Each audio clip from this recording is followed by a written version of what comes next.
I was born into a family deeply connected to the U.S. intelligence community. My mother had been a cryptanalyst at the Army Security Agency and NSA in World War II. Her work product went to the President Roosevelt and to Secretary of War Stinson and Cordell Hull at State. My father was an Air Force aviator who went to work for Martin Marietta on contracts for the CIA and the Air Force. I went through UCLA as a Republican who didn't like anything about the war in Vietnam, who didn't like anything about government. First of all, if you think there might be oil someplace, then what you do is you go drill a test well. Then what you have to do is to take that one well in the center and then you drill a series of appraisal wells around that well to determine where the oil field might go. You don't know how much oil you're going to get, how deep it is, what kind of oil it's going to be. There are many different grades of oils, a lot of which are more expensive to refine. When you have to go offshore to deep water, drilling in 15,000 feet of water, and your first well costs $150 million to build, the moment you start burning more energy to get a barrel of oil out of the ground, then it's worth it. Forget about it. The world's been thoroughly explored over the last 120 years. There's no new major oil finds left. As a matter of fact, no field the size of Ghawar, the largest field in Saudi Arabia, has ever been discovered since. Saudi Arabia has 25% of the known oil reserves on the planet. 25%. Why, if Saudi Arabia has all these untapped reserves onshore, are they moving heavily into offshore drilling? Now, if it's 5, 10, 50 times more expensive to drill offshore than on land, doesn't that tell you that Saudi Arabia knows they've got no more oil to find? It's axiomatic that if Saudi Arabia has passed its peak and is in decline, the whole planet is, just because of the size of the reserves that are there. That was the objective. Get control of that oil.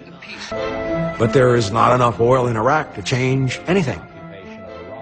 But Iraq probably has around 90 billion barrels of recoverable oil. That sounds like a lot of oil. But when you consider that in 2008 the world was consuming 85 million barrels a day, that means a billion barrels of oil only lasts for about 11 and a half days, so that ain't that much oil. It's only the first of the good things that will come to Iraq, thanks to oil. They knew exactly what was coming. That's what's in the National Energy Policy Development Group report that's been classified, because if that report were declassified, we would be building scaffolds to hang Dick Cheney and everybody in that administration tomorrow.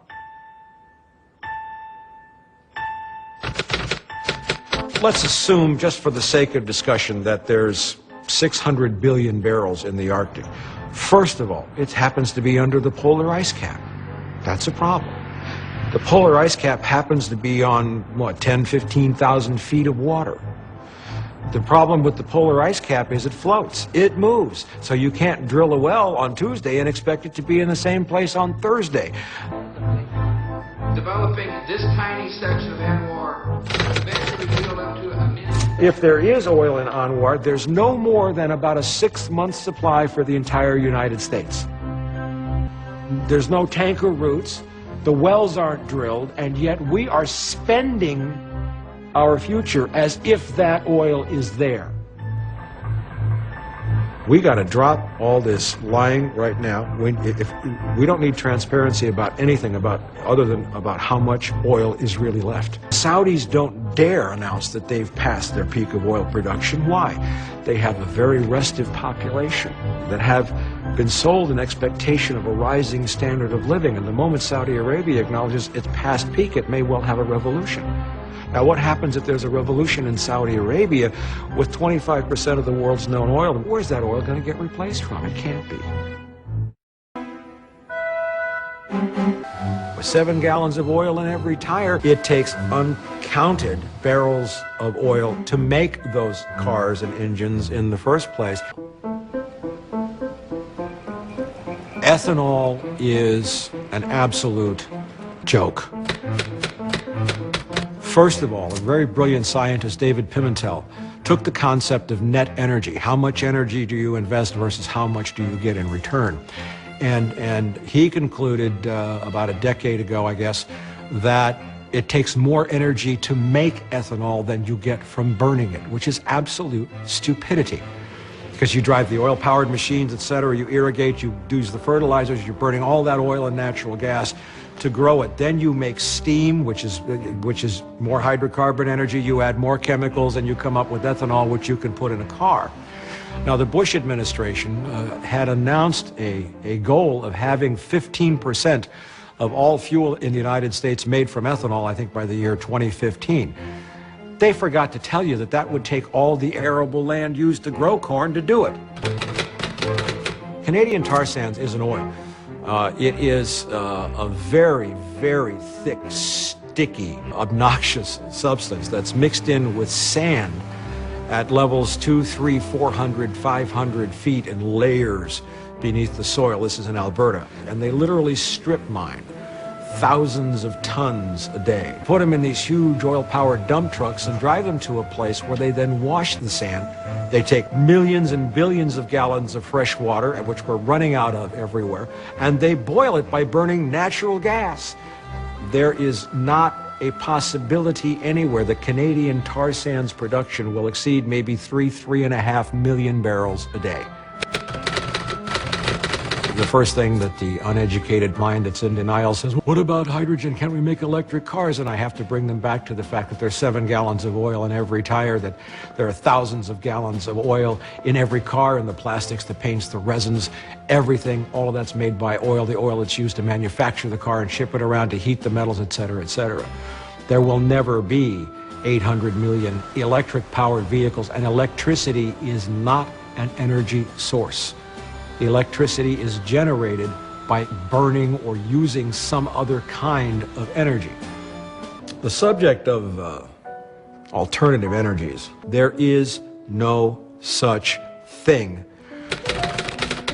Nuclear process requires something like 10 to 13 years of incubation to get the permitting done, all the regulations satisfied, and the construction of nuclear power plants is one of the most energy-intensive processes in the world. The steel, the lead containment, the enrichment of uranium is a horribly intensive process. You just don't throw a rock of uranium in and start making nuclear energy. Can't do that. The first and obvious problem with tidal energy is that it has to be generated or collected near a coastline. Salt water is extremely corrosive. There's an enormous net energy cost in manufacturing the machines. Now, the problem with plans like enormous wind farms in Texas, Oklahoma, Colorado, the fundamental law with electricity is that it's drawn off right where it's used first. Yes, you can transmit electricity over long distances, but people don't think about the energy that goes into transformers and how much copper's in power lines and all the maintenance that has to go to that grid. So when you see really ridiculous commercials that say we could have a solar array 96 miles in the desert, they don't even think about the fact that that electricity is going to get used in California before it goes anyplace else. Using the magic of research. All plastic is oil. Most paints, all pesticides are made from oil. There are 7 gallons of oil in every tire. There is nothing anywhere in any combination that will replace the edifice built by fossil fuels. Nothing.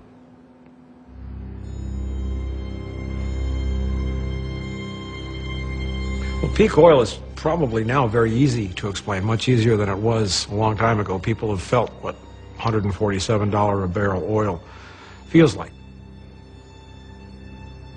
Essentially, peak oil is like, if you know what a bell curve is, goes up, comes down. Peak oil is the point in oil production when you're at the top of the bell curve. And essentially what that means is you've used up half of the resource. But in the case of oil or any other substance like that, no matter how much money you throw at it, you're never going to be able to increase oil production above where it was at peak. As of 2008, the International Energy Agency has admitted that there is a global 9% decline rate in oil production. That's the equivalent of about 8 million barrels a day. There is no way, having plucked all the low-hanging fruit and found the big reservoirs, that we're going to be able to offset a 9% decline rate.